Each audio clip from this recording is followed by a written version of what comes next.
going to make you soup that I like to call a chowder because it's chunky and delicious, but there's no fish in it whatsoever.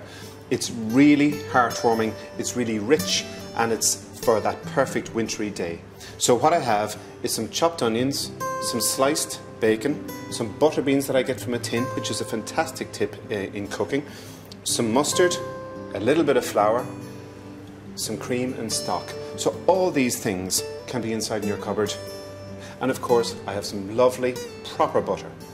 So I'm going to take some of the butter and melt it in my lovely pot here. And the real key to this is that what you do inside this pot with the onions will provide you with the whole base flavour for the soup. It's really hearty. But if you rush this, it's not going to be right. So finely diced onions and my butter inside in the pot. I'm waiting for the butter to come up to a lovely sizzle, and then I'm going to put a lid on, turn the heat down and wait. Anything that's inside in a pot like this, it needs time for the sweetness of the vegetables to come out, but the beautiful butter and the onion just together will make a fantastic base for this soup. I put chorizo into chowders, I put bacon into chowders, I put chicken and mushroom into chowders. People can give out, but that's what I like to do. When you use beautiful ingredients like Avonmore butter and cream, what you got to do is just realise that if you put just enough in, it gives you that lovely, luxurious richness that you're looking for, and that will really comfort you on a cold night. So the onions are starting to sizzle. I'm just going to put a lid on, turn down the heat, and let the magic happen. I'm a great believer in Irish food, and what we have more so than anything else in this country is great dairy. Avonmore double cream is the perfect cream to add to this type of dish. Okay, that's great, the onions are ready, and how you know the onions are ready is because they're translucent, you can see through them. So it's time to add the bacon. I love using dry cured streaky bacon because it has that lovely little bit of fat that oozes out into the soup. And the dry cure is a very important thing because the dry cure means that it just doesn't seep out all that water. So in we go with the bacon. Have it finely diced.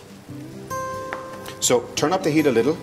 It won't go crispy because of the juice from the onions, but we want to cook it a little bit before we add the flour and the stock. So a little bit of heat, you'll hear a gentle stir. Smoked bacon and butter beans go really well together, that's why I chose the smoked bacon, but it's important to cook to your preference. Now I'm ready for the flour, and you can leave the flour out, there's no problem whatsoever. There are a lot of celiacs around, so you have to be aware of who you're cooking for. So a little dusting of flour. The flour thickens everything up. You could use corn flour, but I prefer not to. Flour at the start like this just seems to cook out and give a lovely silky but not cloying feeling. A gentle dusting over the top of the onions is all it needs. Cook the flour out for maybe 2 minutes. I'm using a stock cube. You don't have to go making a fresh stock for this at all. It makes it quick and easy, and if that's the case, you'll cook it more often. So in with the stock.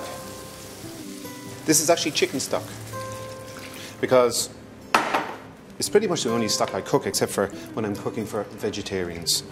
And the main thing is that don't make it too strong. A light golden brown is what you want, then it won't dominate the soup. And you'll have all the flavours of the rest of the ingredients in there. So bring it up to the boil. And it's going to slightly thicken. And that's the flour.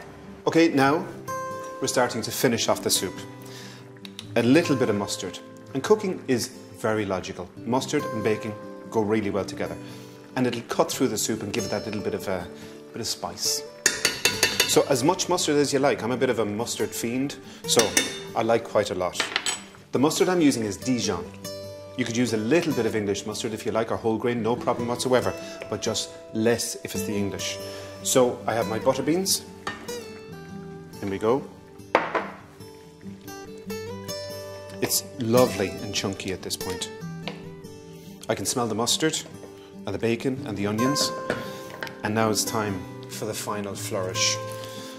A chowder for me is something that's really rich and comforting, and it's something that you eat in front of the fire, or you're just after this lovely long walk but you're cold and you want something hot and heartwarming to eat. All the flavours in the pot will blend with the cream and just make it really beautiful and rich. It's a real treat for yourself.